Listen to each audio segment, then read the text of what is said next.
বিসমিল্লাহির রহমানির রহিম। আসসালামু আলাইকুম। আমি ব্রেড নিয়ে আসছি, এটাকে পোড়া রুটি করব। আমি বাটার লাগিয়ে নিচ্ছি। ফ্রিজে ছিল তো, তাই একটু গলতে দেরি হচ্ছে। পাড়ের চারে নিয়ে আসছি, হয়ে গেছে আস্তে আস্তে।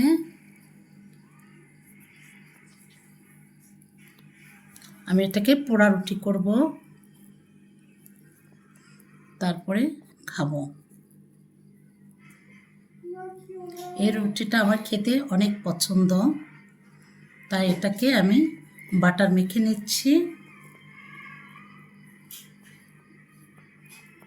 বাটারটা ফ্রিজে ছিল, একটু হতে দেরি হচ্ছে।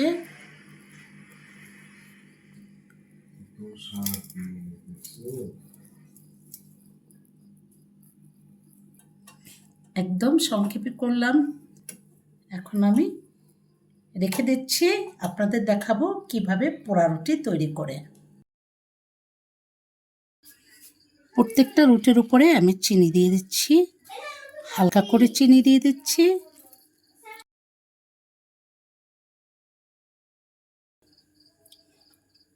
এই যে আমি এটার ভিতরে এটা কি করে জানেন, মাঝে মাঝে মরিচ ভাজি করি। অন্য সিস্টেমে খেতে ইচ্ছা করে মরিচ ভাজিটা আমি এটাকে গেঁথে নিলাম, তারপরে আমি সেঁকে নেব। দেখেন আমি কি করছি।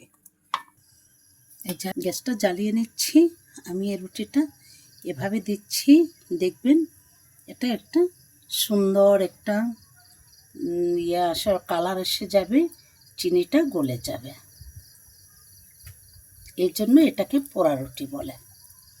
এটা চা দিয়ে খেতে অসাধারণ, এই যে অসাধারণ। দুধ দিয়ে খেতে পারেন, খালি খেতে পারেন।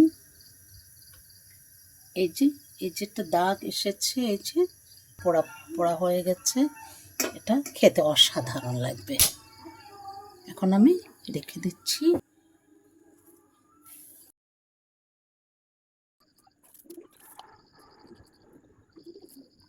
একে একে সবগুলো এভাবে আমি সেঁকে নেব।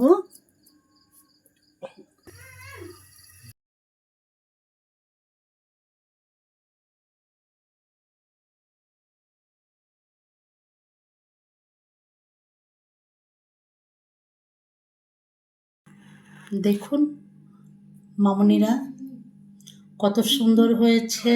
এভাবে বাচ্চাদেরও টিফিনেও দিয়ে দিবেন, বেশ ওরা মজা করে খাবে। এই যে আপনারা বড়রাও খাবেন। আজকে আমার নাতির জন্য ব্রেড দিয়ে শাহি টুকরো তৈরি করব, তাই আমি কেটে নিচ্ছি। এভাবে কেটে নিচ্ছি।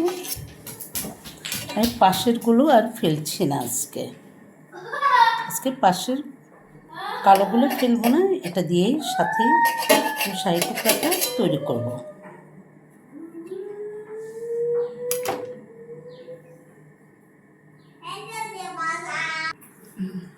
তিনটে ডিম নিয়েছি, আর চিনি নিয়েছি, স্বাদের জন্য একটু লবণ নিয়েছি।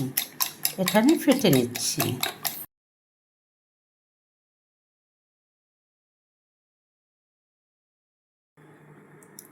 ব্রেডগুলো এখন ডিমে ভিজিয়ে ভিজিয়ে তুলে রাখবো, তারপরে ফ্রাই প্যানে ভাজি করে নেব। আমি প্রত্যেকটা ভিজিয়ে নিচ্ছি।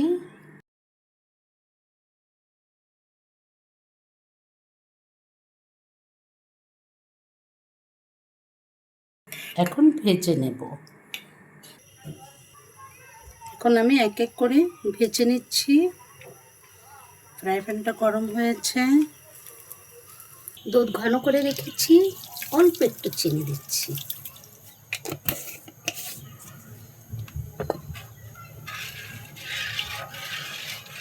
স্বাদ মতো একটু লবণ দিয়ে দিচ্ছি, ঘি দিয়ে দিলাম।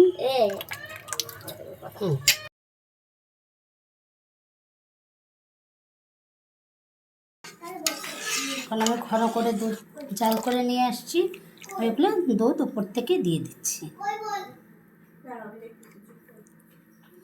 ঘি দিয়ে দিয়েছি।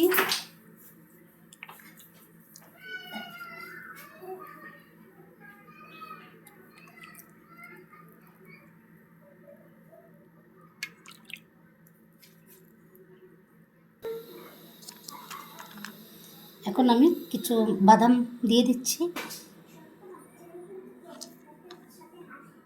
বাদাম দিয়ে সাজিয়ে নিচ্ছি।